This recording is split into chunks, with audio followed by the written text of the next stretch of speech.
महाराष्ट्र में सांगली के मिरज में बने सितार और तानपुरा को जीआई टैग मिला है। इसके साथ ही अब मिरज दुनिया के नक्शे पर आ चुका है। इन वाद्य यंत्रों को ग्लोबल पहचान मिलने के बाद अब यहां तार से बने वाद्य यंत्रों के व्यवसाय से जुड़े लोगों में नई उम्मीद जगी है।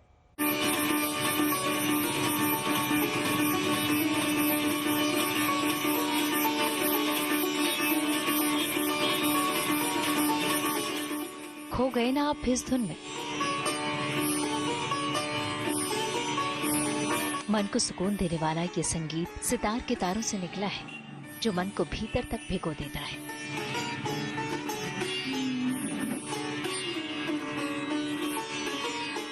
शास्त्रीय संगीत की बात हो और सितार की बात ना हो तो बात अधूरी सी लगती है।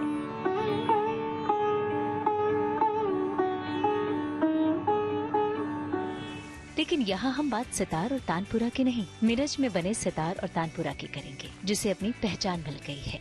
मिरज में बनने वाले सितार और तानपुरा को जीआई टैग मिला है। महाराष्ट्र के सांगली जिले का एक शहर मिरज, जहाँ सदियों से बन रहा है सितार और तानपुरा। इन वाद्य यंत्रों को जीआई टैग मिलने के बाद अब वही मिरज दुनिया के नक्शे पर आ गया है। अब मिरज में बने सितार और तानपुरा को दुनिया के किसी भी हिस्से में बैठकर पहचाना जा सकेगा। उसकी खासियत से रूबरू हो सकेंगे आप। अब जैसे कि मिरज का तानपुरा है और मिरज का सितार है, तो इसकी बहुत सारी नकल होती थी कि जहाँ पे इंडिया के अंदर ऐसे कहा जाता था कि मैन्युफैक्चर कहीं और होता था और उसके अंदर वो कहते थे कि ये मिरज का सितारा और ये मिरज का तानपुरा है। इस तरह से एक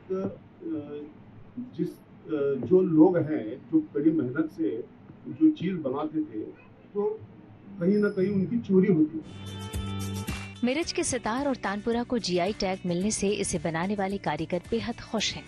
वो लोग भी खुश हैं जिसकी कई पीढ़ियां इस काम को करते हुए गुजर गईं और अब वो इसी परंपरा को आगे ले जा रहे हैं। इन वाद्य यंत्रों को जीआई टैग मिलने के बाद अब वो खुश हैं कि मिरज दुनिया के नक्शे पर आ गया। वो खुश हैं कि मिरज में बनने वाले सितार और तानपुरा क्यों खास हैं, ये दुनिया जान सकेगी।